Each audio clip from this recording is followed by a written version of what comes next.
आणि पृथ्वीची पाण्यामध्ये भगवंतानं स्थापना केली. ज्ञानोबाराय सांगतात, समुद्र ऐसे महातळी मी निघालो असे भूतळी, हे माती तू देखुळी विलेची ना.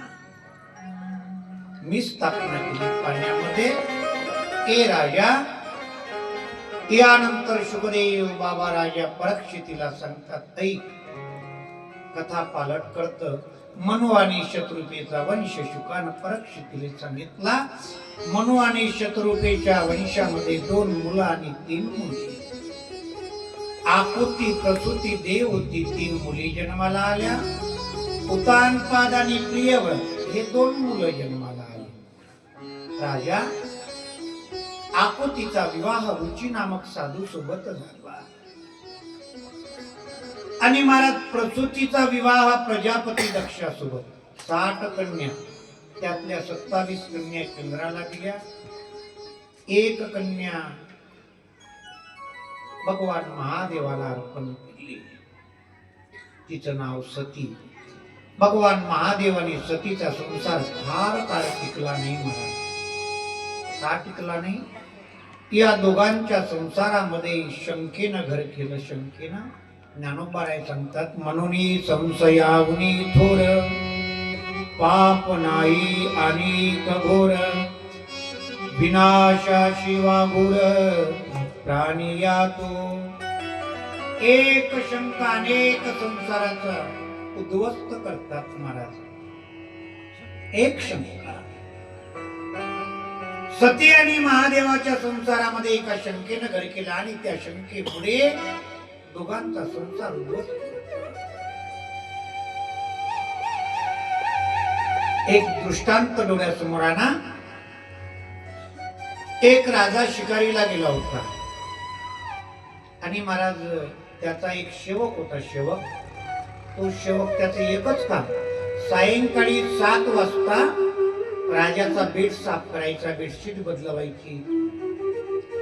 तो रोजच्या टाइमाला 7 वाजता आला आणि त्याने बेडशीट चेंज केली, साफ केला बेड. मला त्या सेवकाच्या अंतःकरणामध्ये विचार आला की एवढा नरम नरम बेड आहे, राजा झोपत कसा असत? आपण अंग टाकून बघावं म्हणते का, कसा झोपत असेल राजा?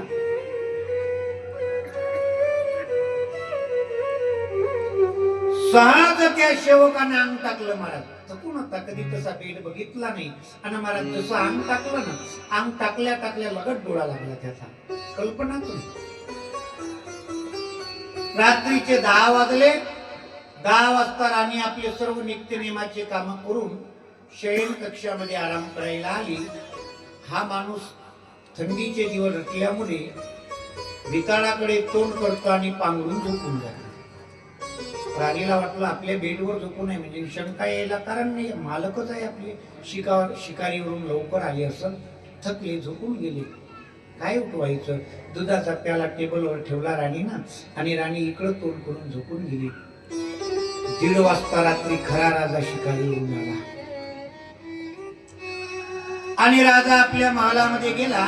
बघितलं इकडं तोंड करून आराम करत आहे ती आपली पत्नी आहे आणि आपल्याच बेडवर एक दुसरा पुरुष आहे, तो भिताळाकडे तोंड करून आहे, दोघंही झोपून आहे. राजाच्या मनात विचार आला, माझ्या बेडवर कुणी का असू दे ना महाराज. हे दृश्य बघितल्यावर तळपायाची आग मस्तकात सहज जाणे. म्यान मधून तलवार काढली, दोघांचे मुंडके उलवणार. एवढे विचार आला की एकदा काय प्रकार आहे बघू तर देवा, आहे तर काय. राणीला उठवलं. ऐकलं का बे? उठ. राजाच्या तोंडातून काही शब्द निघायच्या आधी राणी म्हणाली, मालक तुम्ही आता आले तर हा कोण आहे मग झोपलेला? कोण आहे हा? राजा म्हणतो, हाच प्रश्न मला तुला करायचा, कोण आहे तो? राणी म्हणाली, पांडुरंगाची शपथ घेऊन सांगतो मालक, मी 10 वाजता प्याला घेऊन आली दुधाचा, इथं ठेवला. हा असाच झोपून दिसला. मला वाटलं तुम्ही थकून आले, काय उठवायचं म्हणून सहज मी इकडे तोंड करून अंग टाकलं.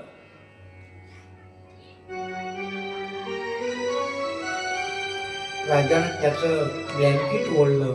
ओढल्याबरोबर ते धातीला उठलं आणि पुढं राजा पाहून डायरेक्ट राजाच्या पायावर मस्तक ठेवलं. मालक एक शब्द दोन शब्द मला बोलू द्या, मग तुम्हाला काय सजा द्यायची आहे द्या.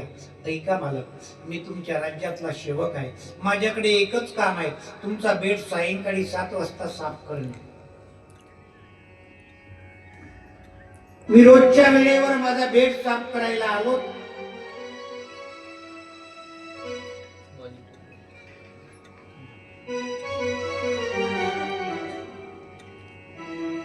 आजही बेड साफ केला मी, आणि मनामध्ये विचार आला की राजा कसा झोपत असेल, एवढा नरम बेड आहे, आपण अंग टाकून बघाव का.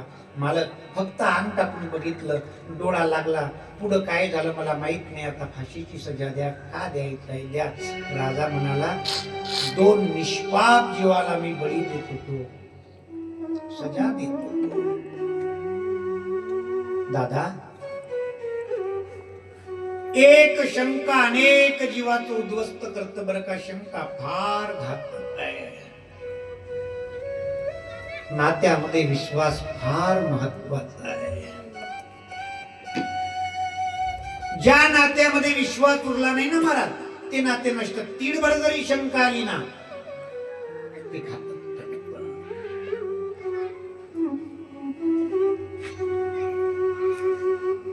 एकदा भगवान भोलेनाथ भजन करत होते. भजन, महादेव कुणाचं भजन करतात माहित आहे का? भगवान कैलासपती महादेव भजन करी महादेव. वैश्वनाथ भेद आहे, वैष्णव आणि शैव. भक्तांमध्ये भेद आहे, देवात भेद नाही. एकाचे हृदय एकमेकांच्या हृदयामध्ये आहे. मला सांगा, तुम्ही भगवान शंकराचं चित्र बघितलं असेल, फोटो बघितला ना? भगवान महादेवाचा शंकराचा रंग कसा आहे? हा निळा. क्या पाहला फोटो निळा. पण भगवान महादेव वास्तविक निळे नाहीये. आपण रोज आरतीच्या वेळेला म्हणतो महादेव कसे आहे? कर्पूर गौरम करुणावतारम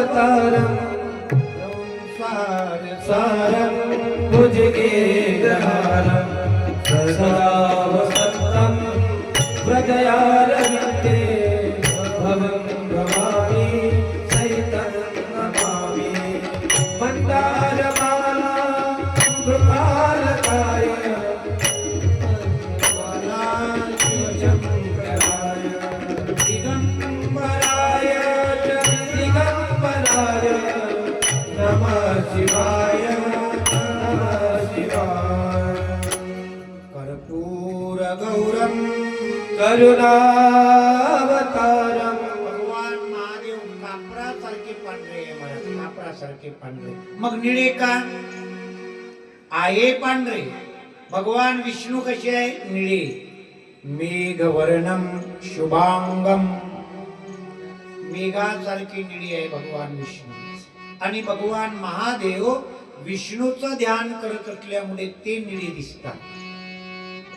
ज्याचं ध्यान करतात ते स्वरूप प्राप्त होतं महाराज, म्हणून निळे दिसतात. एक सांगू का, भगवान महादेव सर्वात पहिले वैष्णव आहे. पहिले वैष्णव.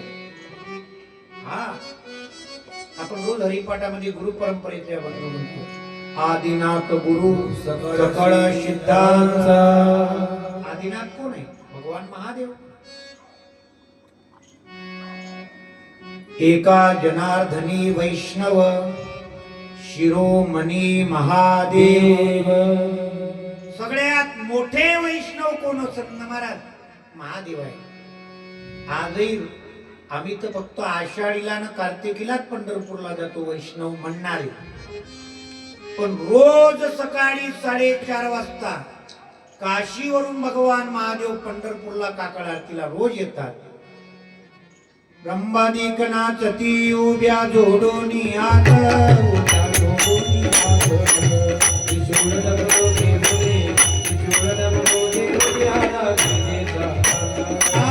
ब्रह्मादिक नाचती उभ्या जोडोनी हात.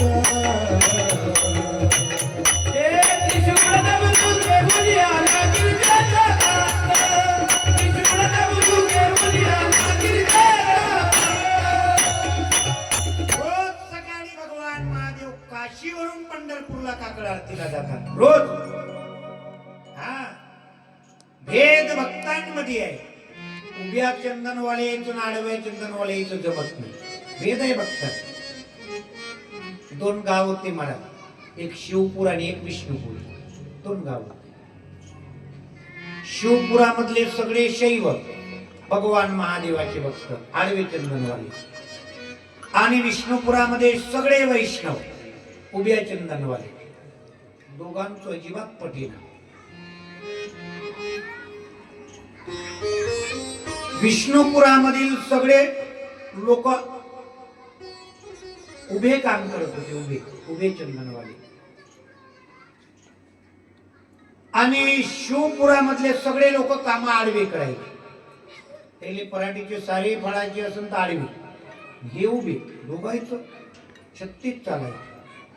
हे महादेवाचे भक्त, ते पांडुरंगाचे भक्त. एकदा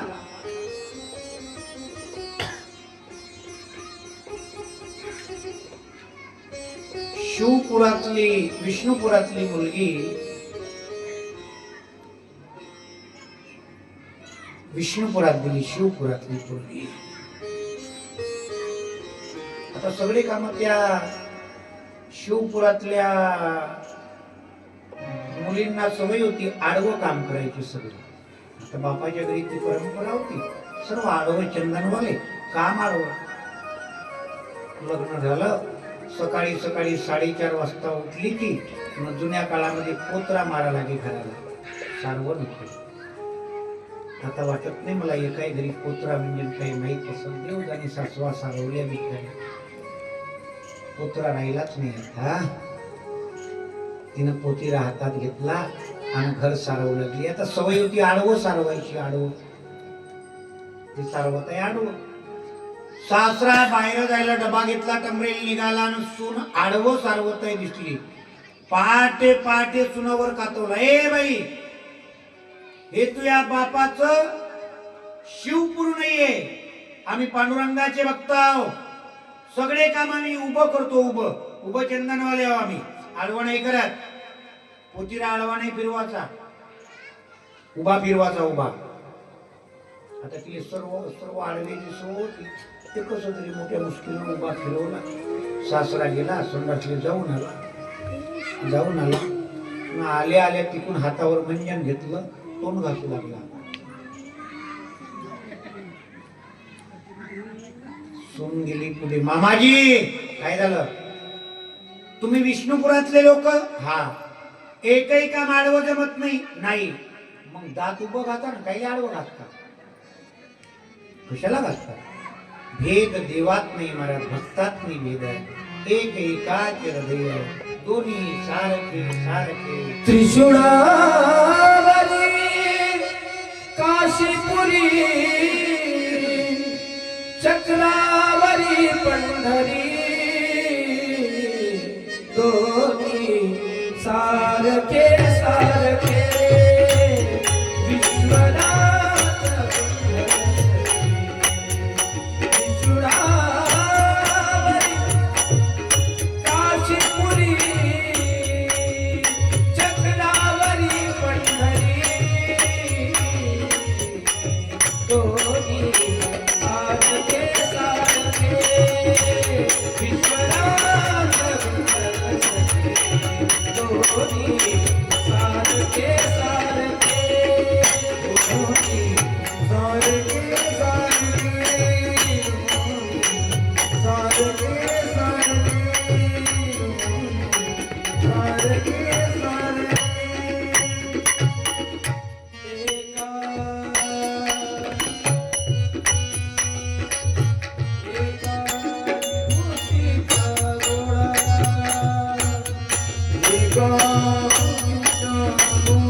सारखे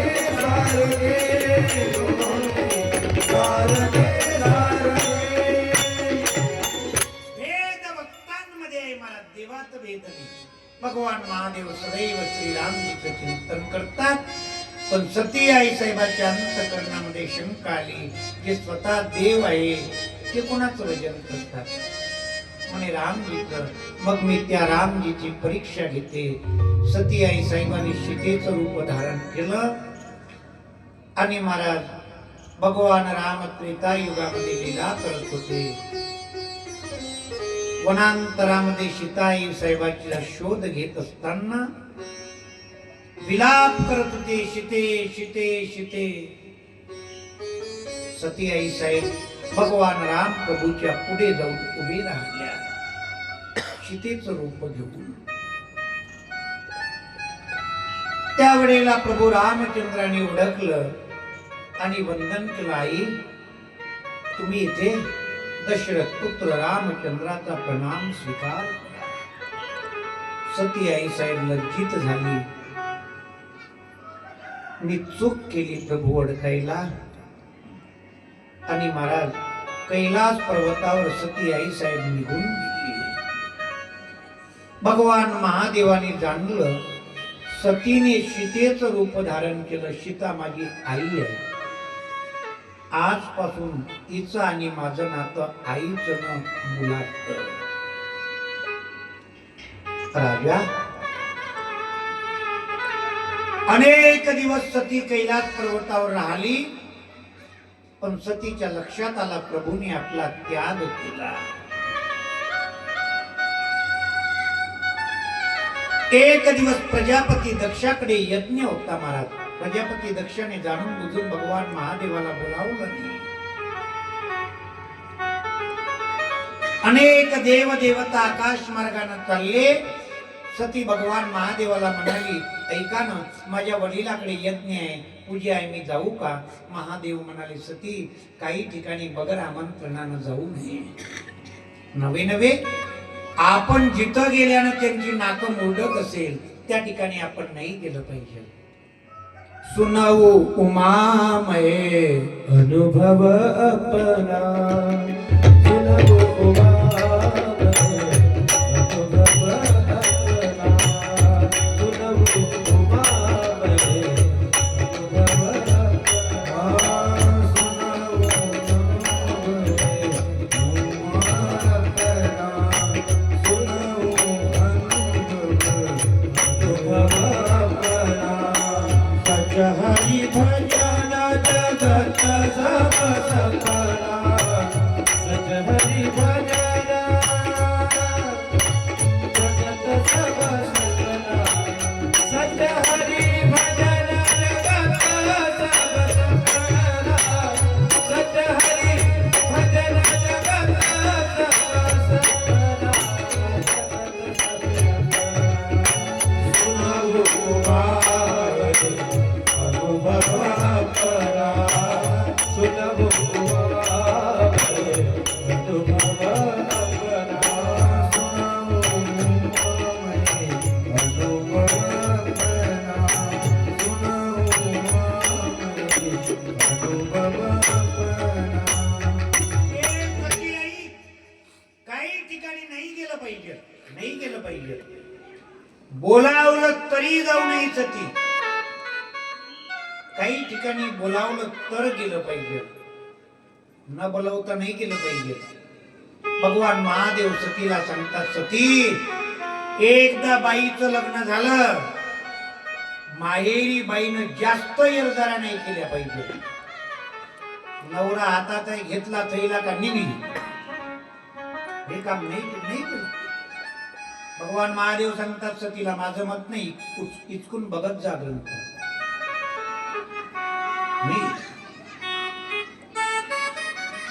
वर्षातून 1 किंवा 2 येरदार बाईनं केल्या पाहिजे. अपवाद वगळता काही प्रॉब्लेम आहे, काही प्रसंग आहे, सुख आहे, दुःख आहे, त्यावेळेला 4 वेळा जावं लागेल. हा प्रसंग वगळता हा वगळ. पण नित्य नेमानं विशेष नाही केलं पाहिजे. आणि जावयानं सासूरवाडीला तर विशेष जाऊच नाही. जावयाला जर सासूरवाडीला पाय धुवाला पाण्याच्या टाक्यावर बाथरूम मध्ये जायची वेळ आली तर समजाव सासूरवाडीचे जायचे दिवस संपले आपले. हा? नाही गेलं पाहिजे. काही ठिकाणी सन्मानाची गोष्ट आहे महाराज. सन्मान भगवान महादेव सांगत आहे काही ठिकाणी गेलं पाहिजे. बोलावलं तरच गेलं पाहिजे. महाराज काही ठिकाणी बोलावलं तरी जाऊ नये. एखादा म्हणत आहे चालणं फाट्यावर चौकीवर कशाला चालणं, अरे माझ्या खिशात नाही ना, मी पाचतो चाल. बोलावलं तरी जाऊ नये अशा वेळेला. एकदा भगवंतांनी पांडवाला विचारलं तुम्ही जुगार खेळायला काय गेले रे? देवा बोलावलं म्हणून गेले. अरे काही ठिकाणी बोलावलं तरी जाऊ नये. काही ठिकाणी न बोलवता गेलं पाहिजे. बोलवायची वाट बघू नये. कथा चालू आहे, बाई तू सप्ताहाले दिसत नाही हो, सकाळी नव्हती कथेला, आत्ताही नव्हती कथेला येत नाही, मला का बोलावलं का त्याईनं? अरे कार्यक्रमवाल्याच्या पोरीचं लग्न आहे का तुला बोलवाला? कथा कीर्तनामध्ये बोलवायची वाट बघू नये. 7 दिवसाचा जरी उपवासी कथा कीर्तनासी सोडू नये. कीर्तन आहे, कथा आहे, भजन आहे, या ठिकाणी बोलवायची वाट बघू नये नाही बाप. पण सती ऐके ना. आणि महाराज सती निघून गेली. प्रजापती दक्षाच्या यज्ञामध्ये नंदी बाबाला घेऊन त्या यज्ञामध्ये सतीचा अपमान झाला. सतीसोबत माहेरचे कुणी बोलेना. केवळ सादर बोलही एक ही माता आई प्रेमानं बोलली, बाकी कोणी बोलले नाही. सतीने आपला अपमान सहन केला. यज्ञ कुंडामध्ये गेली. यज्ञ कुंडात भगवान महादेवाचं स्थान रिकाम दिसलं महाराज. ईशान्य कोण भगवान महादेवाचा असतो दादा. ईशान्य कोण आपल्या घरातलं जे ईशान्य कोण आहे ना ते भगवान महादेवाचं ठिकाण आहे. पूर्व आणि उत्तर या 2 दिशेच्या मधामध्ये जो कोण तयार होतात, उत्तर आणि पूर्वेच्या मधात, त्याला ईशान्य कोण म्हणतात. घरातली ईशान्य कोणामध्ये देवघर असावं. देवघर देवघर का? ते भगवान महादेवाचं वास्तव्य ईशान्य कोणामध्ये असतं. एक तर तुळस असावं, पर्यायी बोरवेल असावं. अशा गोष्टी ईशान्य कोणामध्ये. आग्नेय कोण आहे, पूर्व आणि दक्षिणेच्या मधात जो आग्नेय कोण आहे त्या कोणामध्ये घरचं किचन असावं, स्वयंपाकघर असावं.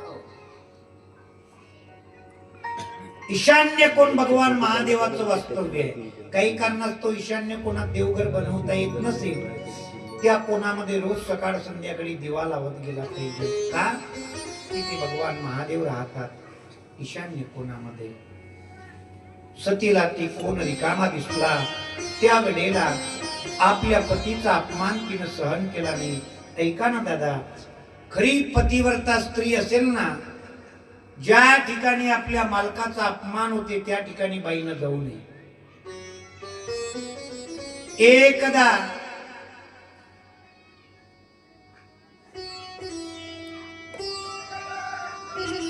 जिजाऊ आई साहेबाच्या माहेरी अपमान झाला मालकाचा. महाराज छत्रपती शिवाजी महाराजांच्या आईनं आयुष्यभरासाठी माहेर सोडून दिलं. का? माझ्या मालकाचा जिथं अपमान होते ना महाराज तिथं मी जात नाही. अशाच पतिव्रता स्त्रीच्या गर्भातून छत्रपती शिवाजी महाराजांसारखे रत्न जन्माला येतात. मालकाचा अपमान होतो तिथं जाऊ नये. आपल्या पतीचा अपमान सतीनं सहन केला नाही. यज्ञ कुंडामध्ये जगदंब स्वरूप धारण केलं आणि सती आई साहेबांनी महाकाली रूप धारण करून त्या यज्ञ कुंडामध्ये आपलं शरीर भस्म केलं. बोलिये जगदंबा मैया की जय. जळालेलं शरीर ते यज्ञकुंड वीरभद्रानं उद्ध्वस्त केलं. आणि महाराज त्यावेळेला भगवान महादेवानं सतीचं जळालेलं शरीर हातामध्ये घेतलं आणि तांडव नृत्य केलं महाराज. आणि त्या तांडव नृत्यामुळे सतीच्या शरीराचे 108 तुकडे पृथ्वी तलावर पडले. जिथं जिथं तुकडे पडले ना तिथं तिथं जगदंबेचं एक एक पीठ तयार झालं, एक ठाणं तयार झालं. 108 पीठ पृथ्वी तलावर तयार झाले. आजही 52 पीठ अस्तित्वात आहे महाराज. तुम्ही गुगलवर किंवा कुठे सर्च करा, 52 पीठ. ज्या ज्या ठिकाणी जगदंबेचे ते सतीच्या शरीराचे तुकडे पडले. हा आपल्या महाराष्ट्रामध्ये 3.5 पीठ आहे. आठवते का? कोल्हापुरामध्ये आई महालक्ष्मी राहत, पूर्ण पीठ. छत्रपती शिवाजी महाराजांना वरदान देणारी तुळजापुरामध्ये वास करत. जय जय भवानी मनरमणी.